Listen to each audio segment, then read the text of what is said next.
O vídeo já vai começar, mas antes, não se esqueça de se inscrever e Meus amados, vamos abrir a palavra de Deus.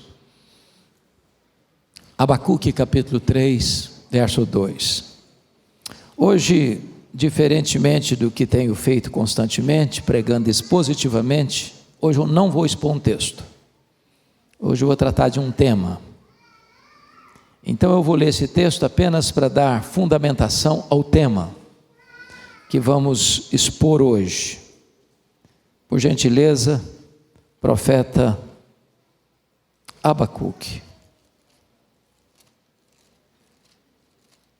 Capítulo 3, verso 2. Tenho ouvido, ó Senhor, as tuas declarações e me sinto alarmado. Aviva a tua obra, ó Senhor, no decorrer dos anos, e no decurso dos anos, faze-a conhecida. Na tua ira, lembra-te da misericórdia. Este é um clamor de um profeta, entendendo que só Deus pode trazer avivamento. Ele não quer avivamento só para o tempo dele, mas no decorrer dos anos. Por isso ele está orando por você e por mim hoje. E ele está definindo o que é avivamento. É quando Deus tira a sua ira e demonstra a sua misericórdia. Hoje eu quero conversar com vocês sobre a evidência ou as evidências do verdadeiro avivamento. Na década de 90, a igreja brasileira foi despertada para orar por avivamento. Não sei quantos se lembram dos congressos, das cruzadas, pelo Brasil afora. Um mover de Deus, despertando a igreja. É bem verdade que alguns caíram em excessos e, de certa forma, desacreditarem muito a questão do avivamento. A história dos avivamentos mostra que, às vezes, há excessos e precisam ser corrigidos. Tem muita gente hoje que tem medo de falar em avivamento. A palavra avivamento, reconheço, está desgastada no cenário evangélico brasileiro. Tem muita gente confundindo o que é avivamento. Tem muita gente botando uma faixa na frente da igreja. Hoje é a noite do avivamento. Até agendam o que o Espírito Santo vai fazer. Como se eles fossem donos da agenda do Espírito Santo. Então eu gostaria de, antes de definir avivamento e tratar das evidências do avivamento, dizer o que não é avivamento. Primeiro, avivamento não é um programa agendado pela igreja, como se isso estivesse na nossa mão. Charles Finney, infelizmente, não entendeu corretamente esse assunto. E achava que era uma questão de lógica, se eu faço isso, o resultado vai ser aquilo. Então a igreja tinha um controle, a igreja não tem um controle, é o Espírito Santo quem tem, ele é soberano, ele sopra onde quer. Segundo, avivamento não é mudança doutrinária. Eu não preciso tirar as minhas balizas, pilares, colunas teológicas, doutrinárias, calcadas na palavra de Deus para buscar avivamento. Ao contrário, avivamento genuíno precisa estar rigorosamente balizado pela palavra de Deus, porque Deus honra a sua palavra. Não é em detrimento da Escritura, é baseado na Escritura. Avivamento não é desvio, é volta. Não é afastamento, é retorno às Escrituras. Terceiro, avivamento não é mudança litúrgica. Tem muita gente que acha que avivamento tem a ver com um aspecto, tem a cor da parede, né? A quantidade de instrumentos, estilo de música. É possível que eu faça todas essas adaptações e não tem nada a ver com avivamento. É bem verdade que o verdadeiro avivamento mexe com a liturgia, tirando a igreja de uma liturgia formalista, ritualista, fria e às vezes até morta. Mas o estilo de culto não é avivamento. Eu tenho rodado pelo Brasil afora E eu acho até curioso, porque às vezes eu prego em algumas igrejas ultra-ortodoxas. Uma igreja ultra-ortodoxa, você escuta uma mosca voar na hora do culto. Mas prego também em igrejas ultra-pentecostais. E é tanto barulho que você diz, meu Deus, calma gente, calma. Menos. Não é estilo de culto. Quarto, avivamento não é uma onda emocionalista. Tem muita gente, e em alguns lugares eu vou, a sensação que eu tenho é que a intenção é provocar uma histeria coletiva. É um emocionalismo que tira de lado a razão. Não. Nós não somos contra a emoção. Nós somos razão, nós somos emoção, nós somos vontade. Mas o emocionalismo, esse fogo de palha, não é avivamento. Isso é produzido pelo homem. O Espírito de Deus não está nesse negócio. Quando o Espírito de Deus traz quebrantamento, ele traz quebrantamento de verdade. Mark Lloyd Jones diz o seguinte: eu não tenho nenhum problema com a pessoa cair. Meu problema é como ela se levanta. Porque se a pessoa caiu e levantou do mesmo jeito, isso é histeria, isso é obra da carne. Só o Espírito Santo derruba uma pessoa e levanta como uma nova criatura, coração transformado. Quinto, avivamento não é barulho, estardalhaço, buliço, ruído cultico, não é misticismo subjetivista e visionário. Tem muita gente que acha que quanto mais confusão, fazer trio elétrico na igreja, confusão e esquisitice, é avivamento. Não, isso não é avivamento. Tem nada a ver com avivamento. O que não é avivamento? Não é modismo. A década de 90, como disse, muita gente buscando avivamento, fomos em muitas conferências de avivamento, e eu louvo a Deus porque agora esse interesse está voltando outra vez, mas preste atenção, não é modismo.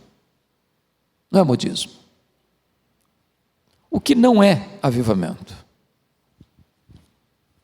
Avivamento não é fuga da realidade, não é recuo, não é acovardamento da igreja, diante dos intrincados problemas da sociedade, problemas políticos, problemas econômicos, problemas sociais, problemas espirituais.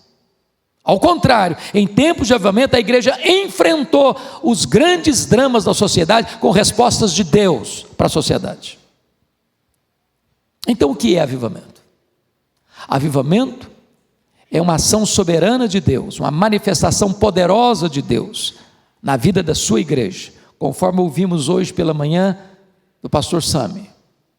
É uma visão quase que esmagadora da santidade de Deus, produzindo quebrantamento, arrependimento, choro pelo pecado, fome de palavra, sede de oração, sede de santidade, impacto na vida para impactar o mundo através da evangelização e da obra missionária. O avivamento traz um crescimento exponencial para a igreja. Irmãos, as igrejas chamadas históricas, com exceções aqui, ali e acolá, não têm crescido. Se você pega o cenário mundial, na América, por exemplo, as grandes denominações têm perdido membros, ano após ano. Se você olha para o Brasil, esse cenário não é tão diferente. Eu fico olhando para a nossa denominação, a Igreja Presbiteriana do Brasil, nós estamos aqui há 163 anos, não somos 1 milhão de membros ainda.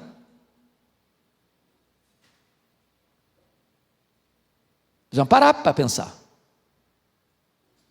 Por que a esterilidade? Por que a falta de crescimento? Por que a falta de paixão? Por que falta de brilho nos olhos? Por que falta de fogo no coração? Por quê? O problema não é doutrinário. Nossa doutrina é boa, aliás, irretocável. Usando um neologismo de um antigo ministro, é imexível. Falta-nos óleo, porque máquina que não tem óleo bate pino. Precisamos do óleo do Espírito Santo de Deus. Aliás, os grandes momentos da igreja, os mais áureos momentos da igreja, ao longo dos séculos, foram nos momentos de avivamento espiritual. Foi assim no primeiro século com o Pentecostes em Jerusalém, com o derramamento do Espírito Santo em Samaria, com o derramamento do Espírito Santo em Cesareia, com o derramamento do Espírito Santo em Éfeso. Foi assim no século XII com os valdenses. Foi assim com os pré-reformadores, John Wycliffe na Inglaterra, Jerônimo Savonarola na Itália e Jan Hus na Boêmia. Foi assim com os reformadores, maiormente João Calvino em Genebra, que transforma aquela cidade numa das maiores maquetes vivas do reino de Deus na terra, treinando missionários e enviando-os para o mundo inteiro, inclusive 14 para o Brasil, a pedido de Villegagnon, e todos eles foram martirizados no Rio de Janeiro, mártires da reforma. O avivamento foi o tempo áureo, por exemplo, período dos puritanos na Inglaterra, a geração mais culta e talvez mais piedosa da história da igreja. O avivamento foi um tempo áureo na Alemanha com os morávios, que em 25 anos mandaram mais missionários para o mundo do que toda a igreja da Alemanha em 200 anos.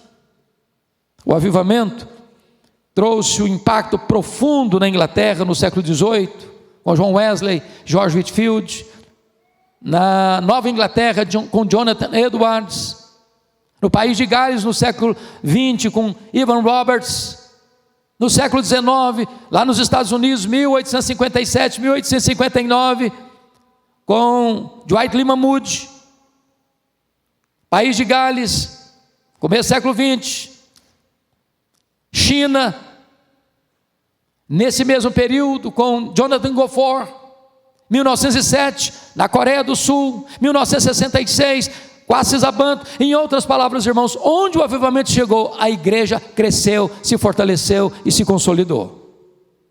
Então, não é possível alguém dizer eu sou contra o avivamento, porque avivamento é obra de Deus, e colocar-se contra Deus é a maior loucura que pode existir na vida de um ser humano. O nosso missionário pioneiro, quando veio aqui para o Brasil, Archibald Green Simonton, no mesmo ano que Charles Darwin publicava o seu livro A Origem das Espécies em Londres, ele chegou aqui no Rio de Janeiro, 1859, exatamente como fruto do avivamento que varria o seu país, os Estados Unidos. Quando ele vai escrever seu diário, lá no final do diário, ele encerra o diário pedindo a Deus um batismo de fogo, um batismo de poder, para dar continuidade ao seu ministério. Então, eu gostaria hoje de pensar com vocês quais são as evidências deste avivamento. Então, se você está anotando, por favor, vejamos o primeiro aspecto. Primeiro, o avivamento é marcado sempre por uma profunda convicção de pecado. Ouvimos isso de uma maneira tão eloquente hoje de manhã, à luz de Isaías 6. Não há avivamento, irmãos, sem choro pelo pecado. Os puritanos chamavam isso de agonia do arrependimento. Qual foi a última vez que você viu alguém no culto chorando? Não porque o namoro terminou, não porque o time dele perdeu, não porque ele não alcançou aquela promoção que queria, mas chorando por convicção de pecado, quebrantamento, arrependimento. Quando o Espírito Santo é derramado, a primeira coisa que você reconhece diante da santidade e da glória de Deus é que você é miseravelmente pecador. Isso enche o seu coração de uma tristeza, segundo Deus, que produz arrependimento para a vida. É choro, é lágrima. Avivamento não começa com alegria, começa com choro. Com choro. Choro pelo pecado. E hora de fazer um checklist aí no nosso coração, né? Tem uma mágoa ainda no seu coração? Você tem se dedicado a uma vida de oração fervorosa, pessoal, familiar, ou nas reuniões da sua igreja? Você tem fome da Bíblia? Você tem sido fiel a Deus na devolução dos dízimos? Sua língua é abençoadora? Você fala mal dos outros? Você tem buscado santificação dos seus olhos, dos seus ouvidos, das suas mãos, dos seus pés? Você está cheio do Espírito Santo? Você se preocupa com a salvação dos perdidos? Você pode dizer como Isaías: ai de mim, Senhor, eu estou perdido. Você pode dizer como Pedro: Senhor, afasta-te de mim, eu sou um pecador. Você pode dizer como Paulo: miserável homem que eu sou. Você pode dizer como Evan Roberts: dobra-me, Senhor, oh meu Deus, dobra-me. Você pode dizer isso? Essa é a primeira marca. Enquanto não houver profunda convicção de pecado, as chuvas serão retidas, as comportas dos céus não serão abertas, a terra seca não receberá chuvas. Segunda marca de um avivamento, segunda característica, ou segunda evidência: sede de Deus e ânsia pela manifestação da glória de Deus. Avivamento não é sede das bênçãos de Deus, avivamento é sede do Deus das bênçãos. Deus derrama água sobre o sedento, e eu gosto muito dessa figura, muito mesmo. Deus derrama água, a chuva sobre a terra seca. Eu tenho pregado já há 14 anos, este ano vai fazer 15 anos, na abertura da conferência Consciência Cristã em Campina Grande, que hoje talvez o maior congresso evangélico de todo o Brasil.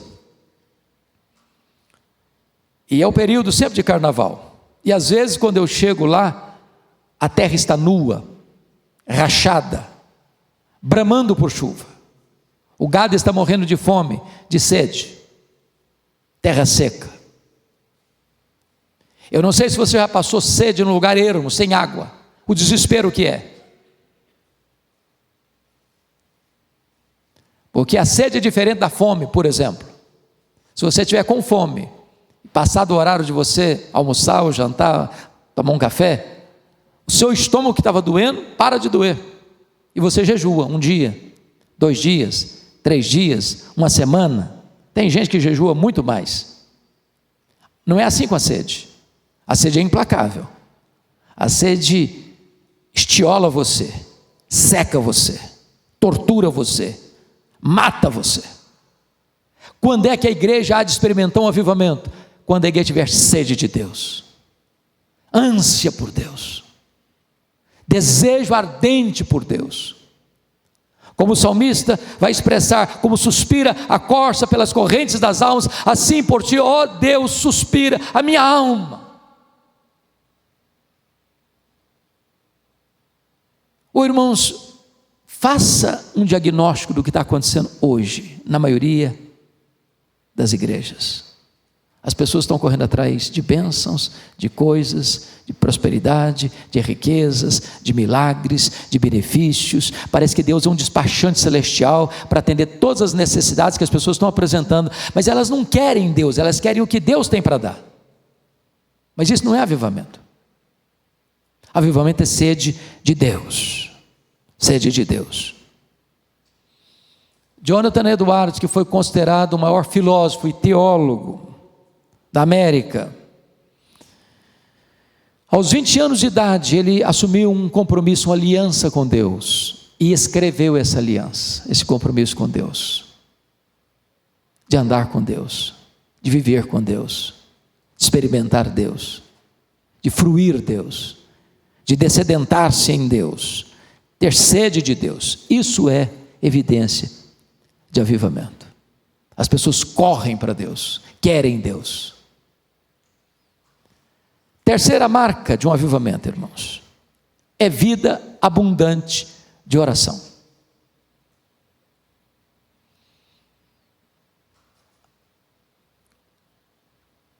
Prestem bem atenção nisso. Todos os avivamentos da história, desde o Antigo Testamento, Novo Testamento, história da igreja, nenhuma exceção existe de um avivamento que não tenha sido precedido por oração, oração, oração. Antes de Deus fazer grandes coisas na igreja, pela igreja e através da igreja, primeiro Deus desperta a igreja para orar. Agora, o diagnóstico é que, na maioria das igrejas, as reuniões de oração estão no CTI. As pessoas têm tempo para futebol, para churrasco, para festa, para aniversário, para isso, para aquilo, para qualquer outra coisa, mas não tem tempo para orar, porque as pessoas estão ocupadas demais para se ocuparem com Deus. E avivamento é precedido por oração. Por exemplo, me permita ilustrar isso.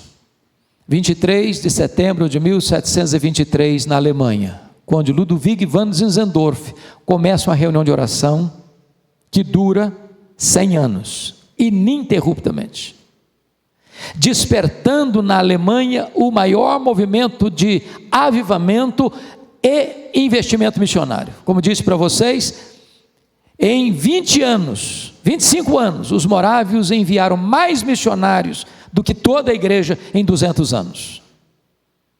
Eles eram pobres. Quando não tinham dinheiro para enviar para a obra missionária, alguns deles se vendiam como escravos, para comprar passagem de ida, para gastar o resto dos seus dias nos povos mais longínquos, levando a eles a esperança do Evangelho. Tudo isso movido pela vida de oração. Como é que está a sua vida de oração? Que nota você daria à sua vida de oração hoje? Eu nunca me esqueço, quando eu estava no seminário de Campinas, e eu era um estudante Caxias, até porque nós tínhamos lá um belíssimo campo de futebol, onde foi construído hoje a unidade Mackenzie Campinas, e nós tínhamos bons jogadores de futebol, e eu era reserva de perneta, eu era o pior possível, nunca me destaquei em esporte nenhum na vida. Então, no dia que eu me aventurava a ir, eu era o último a ser escolhido para o time mais fraco, que entrava em campo, em 5 minutos já levava uma goleada, tinha que voltar para falar, meu negócio é estudar mesmo, não dou para esse negócio aí não. Me considerava um bom aluno, tirava as melhores notas da classe, me achava até um cara legal. Mas um dia, 4º ano, vou fazer uma visita numa igreja, lá em Franca, e uma jovem petulantemente me abordou. E você? Como é que está a sua vida com Deus? E eu não gostei da pergunta, porque eu era o melhor aluno da minha sala, tirava as melhores notas. Mas aquilo foi um tapa na minha cara. E eu voltei para o seminário muito envergonhado. Falei, meu Deus, não é isso. Tinha uma salinha de oração, pouco frequentada. Resolvi ir para lá. Li um texto bíblico, me ajoelhei, orei, meia hora, segundo dia, terceiro dia, uma semana. Na segunda semana, alguns colegas me viram ir, foram comigo. Terceira semana, o grupo engrossou. Quarta semana, a sala estava cheia. Aquela hora se tornou a hora mais importante da minha vida, da minha agenda. Daqui a pouquinho, colegas que nunca tinham entrado no meu quarto para pedir uma oração, para abrir o coração, começaram a bater a porta, me pedir que orasse por ele, e Deus foi fazendo uma obra tão linda, tão magnífica. Porque quando você trabalha, mas quando você ora, Deus trabalha, Deus age, Deus intervém. Deus abre portas, Deus abre portões de ferro, Deus vai fazendo a coisa acontecer, com joelhos dobrados, coração quebrantado. Todo avivamento começa assim. Me permita dar um exemplo clássico. Vocês sabem que o grande avivamento americano do século XIX começa quando um missionário urbano chamado Jeremias Lampier, lá em Nova York, escreve um folhetinho e distribui ao redor do hotel, chamando as pessoas para virem orar com ele no hotel. Primeiro dia que ele convoca, ele ficou sozinho na sala orando por meia hora. Depois de meia hora aparece uma primeira pessoa. Daqui a pouquinho eles encerram aquela reunião daquele dia com 6 pessoas. Segundo dia, mais pessoas, para encurtar a conversa. Em 6 meses, tinham mais de 10 mil homens de negócio orando em Nova York. Naquele ano, no ano seguinte, 2 milhões de pessoas convertidas. Um pastor presbiteriano chamado Boanerges Ribeiro, escrevendo a biografia de Dwight Lyman Moody, diz que a seara estava em chamas. O país inteiro ardia, e você podia ver reuniões de oração, de milhas e milhas de reuniões de oração. Por onde você passava, o povo estava orando, o povo estava orando, o povo estava orando, e o Espírito Santo foi derramado sobre o sedento. O Espírito de Deus veio sobre a terra seca. Deus trouxe um poderoso avivamento, e hoje a Igreja Presbiteriana do Brasil é fruto desse avivamento, porque o missionário que veio para cá, veio por causa do impacto que esse avivamento trouxe à sua nação. Se a igreja quer avivamento, é preciso orar. É preciso orar. Mas, amados, quarto lugar, o que é uma evidência de avivamento? É sede da palavra de Deus. Nós vivemos uma geração, para mim, privilegiadíssima. Gente, eu fiz seminário há 41 anos, logo ali ontem. Eu saí do seminário em 81. Naquela época, eu era, talvez, se não o mais pobre, um dos mais pobres seminaristas de Campinas. Para vocês terem uma ideia, eu só fui comprar um paletó, um ternozinho, no último ano, na formatura. De vez em quando, uma pessoa caridosa mandava as roupas usadas para lá, a gente ia lá e catava as melhores. O meu paletózinho que eu pregava domingo após domingo, nem lapela tinha, era reto o negócio. Naquela época não tinha publicação de livros, quase. Você conseguia acompanhar todas as obras que eram publicadas no Brasil. Não tinha obras de autor brasileiro. Hoje, gente, hoje, tem Bíblia de estudo, de tudo enquanto é jeito que você quiser. Bíblia para o homem, Bíblia para a mulher, Bíblia para o jovem, Bíblia para o adolescente, Bíblia para o empresário, Bíblia para o empregado, Bíblia para o noivo, Bíblia para casado, Bíblia para descasado, é para qualquer coisa que você quiser.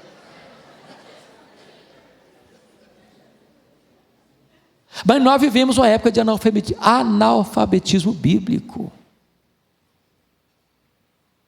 Quando você diz, vamos abrir em Abacuque, o cara demora 5 minutos para achar o Abacuque.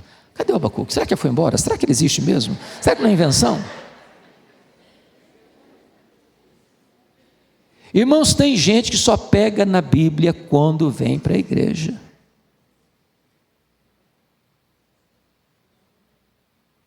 Eu, quando eu vou pregar em algumas igrejas, eu já sei logo uma igreja que conhece Bíblia, está acostumada com Bíblia, e quem não está acostumado com Bíblia.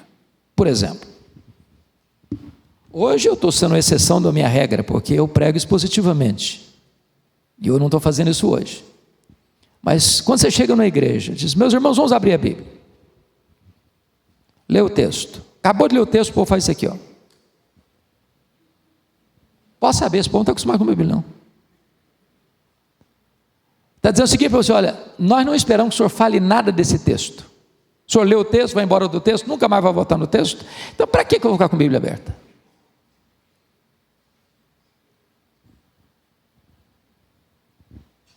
Então eu quero encorajar você fortemente. Você quer mesmo avivamento?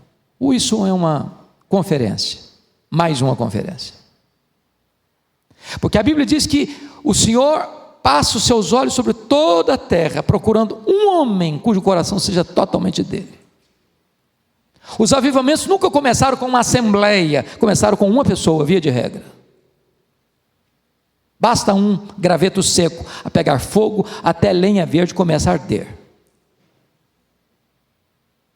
Agora, é preciso ter fome da palavra, comer a palavra, memorizar a palavra. Como se falava de John Bunyan, se você cortar um pedaço do dedo dele, sai Bíblia. Não tem como, irmãos, nós esperarmos o avivamento sem Bíblia, porque Deus honra a sua palavra, ela é balizada, o avivamento é balizado pela Bíblia, é orientado pela Bíblia, está dentro da Bíblia. Então é preciso estudar, meditar, gastar tempo, investir tempo na palavra de Deus. Se você não tem esse tempo regular na sua vida, precisa criá-lo. Quem sabe essa conferência seja o start, o começo desse compromisso que você vai assumir com Deus, de ser um estudioso da Bíblia.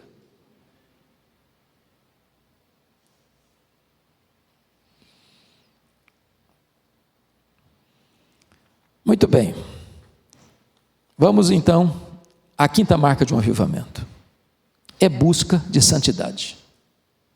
Parece que eu estou repetindo o sermão do Sam aqui hoje. Busca de santidade.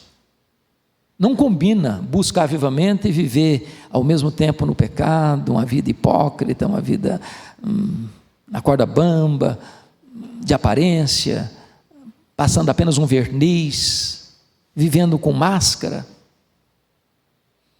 Porque é muito, muito possível que você e eu sejamos ainda tentados a imitar Moisés. Moisés foi um cara incrível. Para mim, um dos maiores líderes da história. Irmãos, eu fico impressionado. Eu tenho levado caravanas a Israel, por exemplo. Você pega um ônibus ou 2 ônibus de pessoas, você tem que ter um jogo de cintura para liderar 100 pessoas no ar-condicionado. Você já imaginou que é liderar 2 milhões de pessoas num deserto?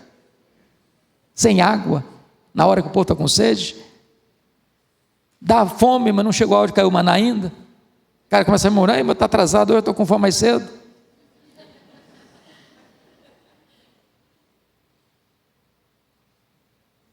Mas diz a Bíblia que houve um dia que Moisés não foi ousado. Foi quando ele desceu do Sinai. O rosto dele estava brilhando por causa da glória de Deus. Ninguém podia se aproximar dele por causa do brilho. Aí ele botou um véu para que as pessoas pudessem se aproximar. As pessoas chegavam perto dele, a glória estava encoberta pelo véu, todo mundo podia ter comunhão com ele. Mas com o tempo aquela glória foi apagando. Aí a glória foi embora. Mas o Moisés gostou daquele negócio. É muito legal as pessoas pensarem que a gente tem glória. E aí não tem mais glória, mas aí o véu está lá. Está dando a impressão que ele está cheio da glória. E a glória já foi embora há muito tempo. O Icabode já tinha chegado há muito tempo.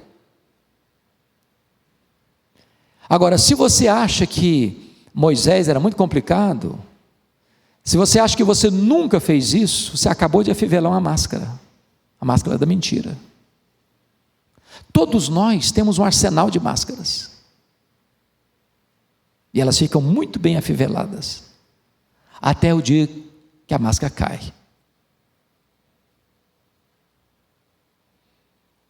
Isso me faz lembrar do advogado que se formou, mas não tinha nenhum trabalho ainda, mas ele, com todo o aparato, botou um terno de corte bem feito, sapato de cromo alemão, pensa num trem chique, a pastinha de couro bonita, todo dia ele ia para o trabalho, todo dia, não tinha um cliente.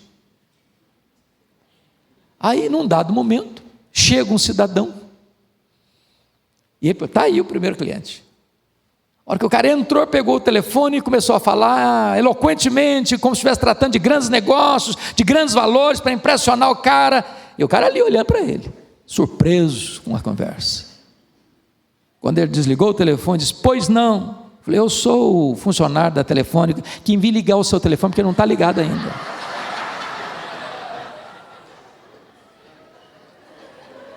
As máscaras caem.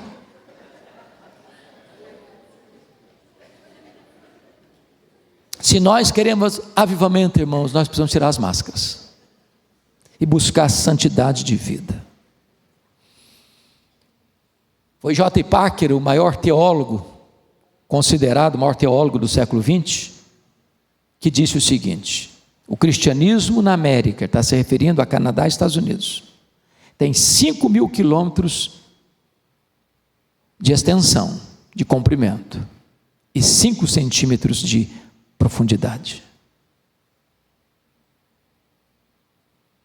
Ou, usando a palavra do missionário Stanley Jones, ele diz que o maior inimigo do cristianismo não é o anticristianismo, é o subcristianismo. Ou, trazendo o alerta de Gandhi: no vosso Cristo eu creio, o que eu não creio é no vosso cristianismo. Em tempos de avivamento, a presença de Deus, a santidade de vida é a marca da igreja. Eu tive o privilégio, irmãos, de visitar a missão Quacisabanto, onde aconteceu um dos maiores avivamentos do século XX, 1966. Uma fazenda. Lá tem um templo construído para 15 mil pessoas, com 3 cultos por dia. Caravanas do mundo inteiro indo ali ver o que Deus estava fazendo. Milagres extraordinários aconteceram. Tetraplégicos andaram. Cegos viram. Mortos ressuscitaram. Eu tive a bênção de ouvir o testemunho da regente do coral, que ficou 17 horas no caixão. Quando ela estava sendo levada para o cemitério, o Senhor a ressuscitou. Esses fatos estão relatados com muita clareza no livro God Among the Zulus, Deus entre os Zulus, de Kurt Koch. Nós fomos com uma grande caravana para lá, porque Erle Stiggins estivera no Brasil meses antes, e nós perguntamos: o que é avivamento, pastor? Ele disse: é preparar o caminho do Senhor para que Ele venha, é acertar a vida com Deus, é santidade de vida. E muitos foram querendo ver um milagre. Sabe o que aconteceu? Nós nem ouvimos a palavra milagre, nem uma vez. Mas eu nunca vi, confesso a vocês, nunca vi um lugar tão encharcado pela presença de Deus, com tanto sentimento de santidade de vida. Só para lhes dar um exemplo: criança é criança em qualquer lugar do mundo. Na hora do culto, mais de 200 crianças, na frente, em cima de um lençol, com o rostinho no chão, adorando a Deus com quebrantamento e fervor. Avivamento traz santidade. Quais são as marcas de um avivamento, irmãos? Em sexto lugar, revestimento de poder. Aliás, o Senhor Jesus foi claro para os seus discípulos que estavam lá no Monte Olival, quando Ele ascendeu ao céu, 120 pessoas, Jesus diz assim: permanecei na cidade, até que do alto sejais revestidos de poder. Quem eram essas pessoas? Todos praticamente da Galileia. O último lugar que eles queriam ficar na vida era na Judéia, mormente depois que Jesus foi crucificado, mormente depois da perseguição que começara naquela cidade. Jesus: fiquem na cidade. Até quando? Até que do alto sejais revestidos de poder. Diz a Escritura que Jesus está estabelecendo um princípio para nós aqui. Antes de enviar a igreja ao mundo, Jesus envia o Espírito Santo à igreja, e essa ordem jamais pode ser alterada. Então eles se reúnem no cenáculo, e todos perseveravam unânimes em oração.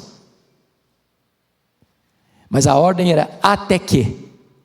Por isso eles oram 10 dias. Podia ser 30 dias, 40 dias, não importa. Eles oraram até que. E no domingo do Pentecostes, diz a Escritura que o Espírito Santo desceu. Todos ficaram cheios do Espírito Santo. E Pedro se levantou para pregar.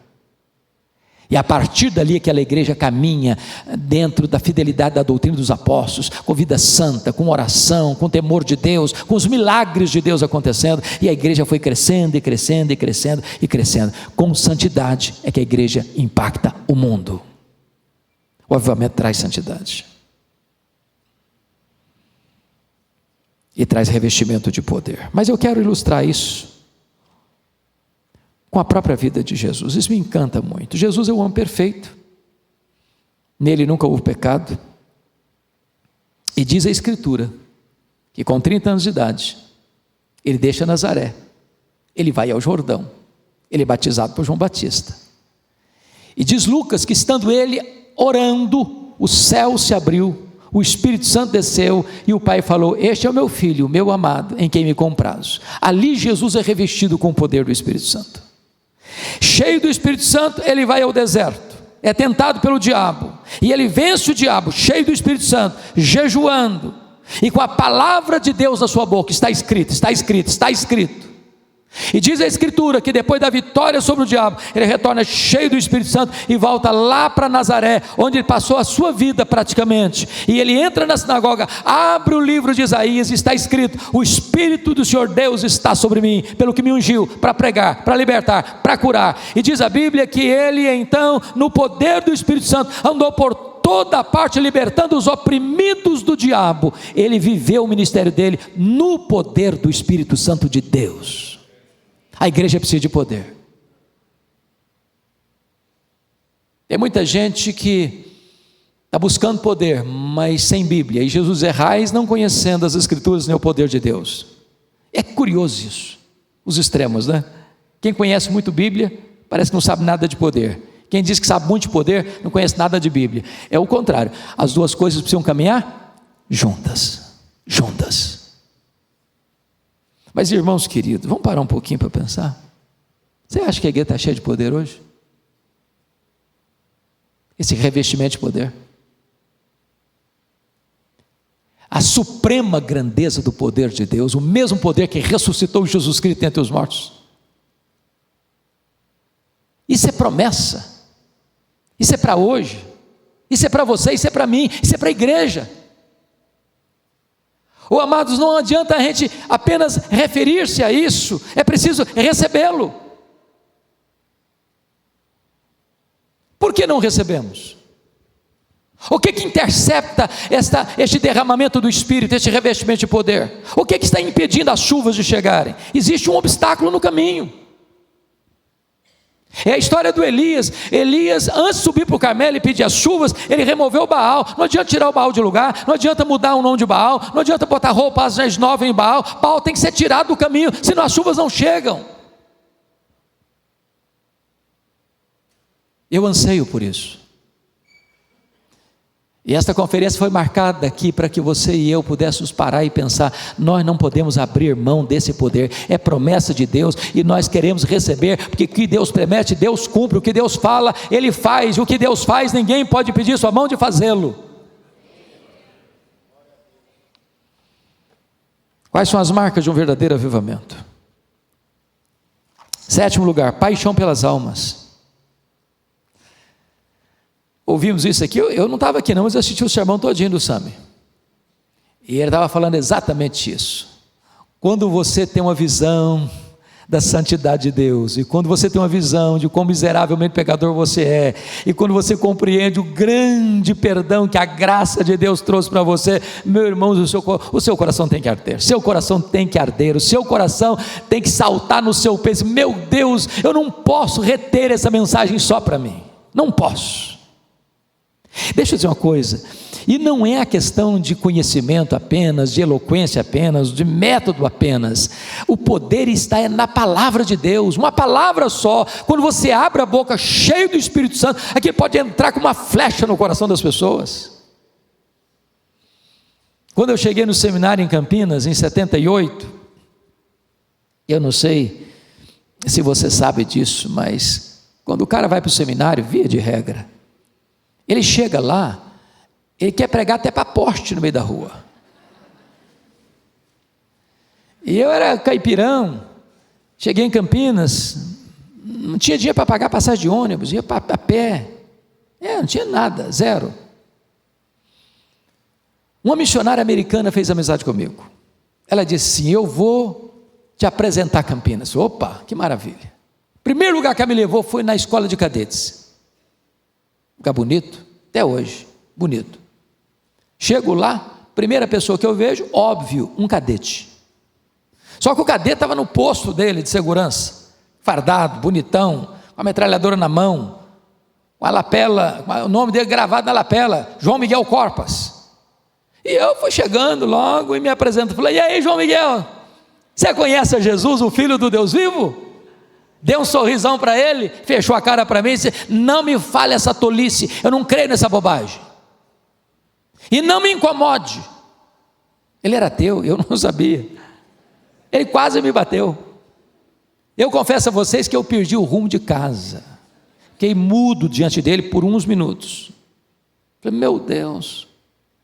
Mas de repente, sabe quando o Espírito Santo te dá uma sacudida assim, uma coragemzinha, mais um plusinho de coragem?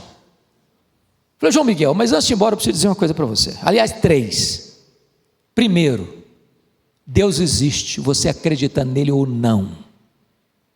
Deus não depende de você acreditar nele para ele existir. Segunda coisa, esse Deus ama você. E esse Deus ama tanto você, que Ele mandou o seu Filho, Jesus Cristo, vir ao mundo e morrer numa cruz, pelos seus pecados, para dar a você a vida eterna.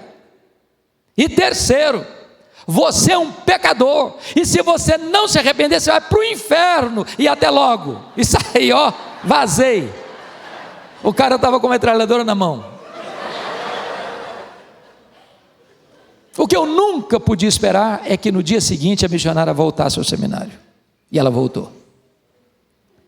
Ela disse: Hernandes, eu preciso que você vá na minha casa agora. Eu falei: o que aconteceu? O João Miguel Costa está lá em casa e quer te ver. Eu falei: meu Deus, agora pegou.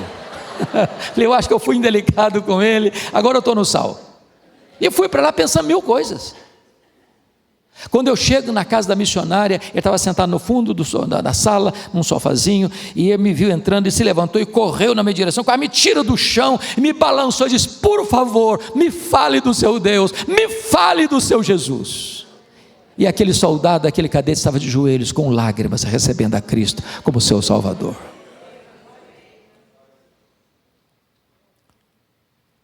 Depois de 3 meses ele me ligou e disse: eu já levei 3 colegas a Cristo. Voltei das férias e disse: olha, estou ganhando gente para Jesus todo dia aqui. Virou um missionário lá dentro. Quando eu terminei meu curso de seminário, perdi o contato com ele.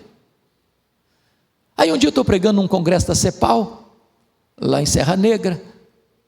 Aproxima-se um rapaz e diz: você tem notícias do João Miguel? Eu falei: não, cara, eu tenho vontade muito de ter notícia dele. Eu falei: está concorrendo ao generalato, está querendo ser general.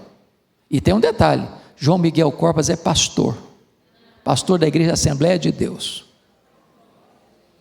Na semana seguinte, pregando aqui em São Paulo, na Igreja Presbiteriana de Vila Mariana, lá estava o João Miguel com a esposa para me dar um abraço. Depois eu fui jantar com ele na casa dele, um outro dia, lá na Baixada Santista, e ele me contou quantas coisas gloriosas Deus estava fazendo na sua vida.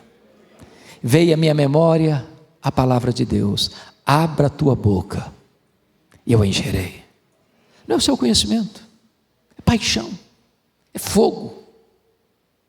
Todo dia a gente está perto de alguém, todo dia, ou no táxi, ou no Uber, ou no ônibus, ou no metrô, ou no avião, é aqui, é ali, é acolá, no trabalho, na escola, não importa onde. Fale, abra a sua boca.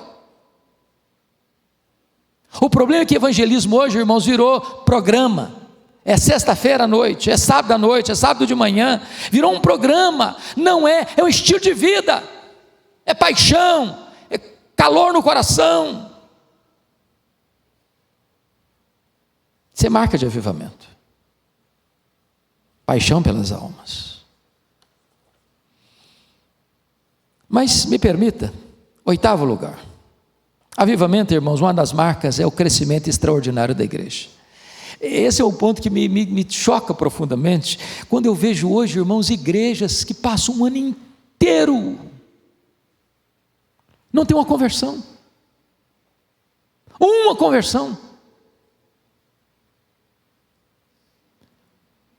Eu não sei quantos leram o sermão da 60ª de Antônio Vieira.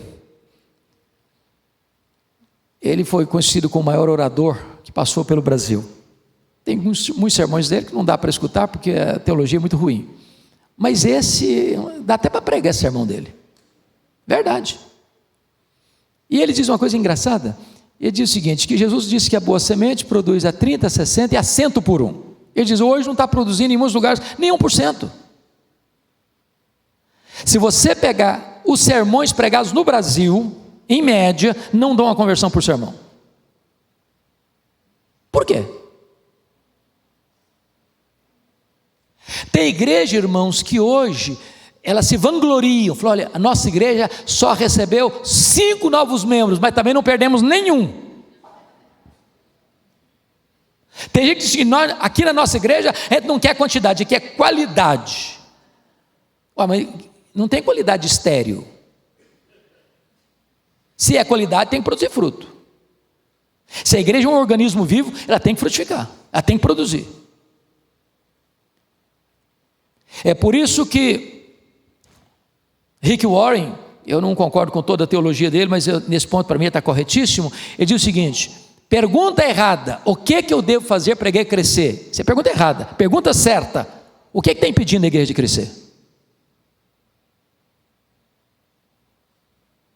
Em muitos lugares por onde eu ando, parece que a única preocupação é manter intacta a boa teologia. Então isso é um fim em si mesmo. Desde que eu esteja pregando bonitinho, redondinho, tal, direitinho, tal. Não importa que cresça não estou nem incomodado com isso não, que as almas vão para o inferno. Aliás, eu tenho uma boa justificativa teológica: se não está crescendo, porque não deve ter eleito nessa cidade. Os eleitos foram tudo mudar para outra cidade, ou estão indo para outra igreja, que para cá não vem. Oh, meus amados, quando o Espírito Santo é derramado, às vezes a igreja não dá conta, sabia? Lá em Quacisabanto, quando o Espírito Santo foi derramado em 1966, quando os missionários acordavam, tinham 5, 10, 15, 20 na porta de cada um, com pressa para acertar a vida com Deus.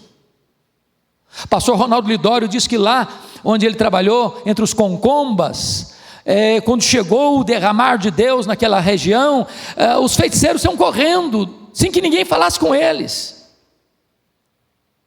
Deus pode fazer muito mais num dia de avivamento que nós conseguimos fazer no ano inteiro. Quando você busca a Deus, o avivamento é que está cheio do Espírito Santo. Pessoas são tocadas lá nos campos de futebol, lá na boate, lá no prostíbulo, lá na rua, lá enfiando droga nas veias. Elas são tomadas de convicção do pecado e correm famintas, sedentas para a igreja. Oh, como nós esperamos isso, um mover de Deus.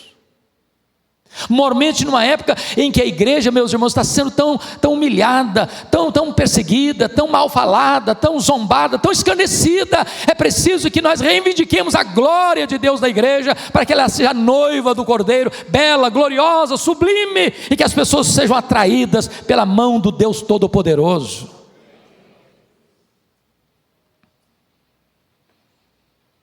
Os grandes tempos de avivamento trouxeram grande número de pessoas aos pés do Salvador.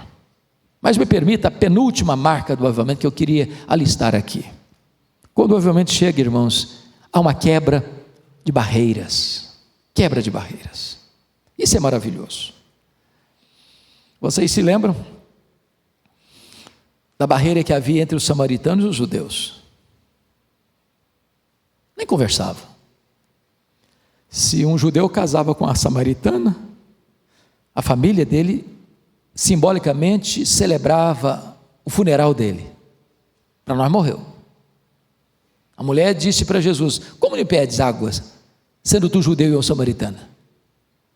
Mas quando o Espírito Santo foi derramado, Filipe foi para lá, milagres aconteceram, as portas se abriram, o evangelho chegou, a libertação chegou, a salvação chegou, as barreiras foram quebradas. É muito triste que hoje, irmãos, há muitos lugares onde o que se mais gasta energia é falando mal uns dos outros, é atacando a igreja do fulano, é atacando a igreja do Beltrano, é atacando a denominação A, atacando a denominação B, e às vezes a gente gasta força e energia demais falando mal uns dos outros, em vez de fazer a obra.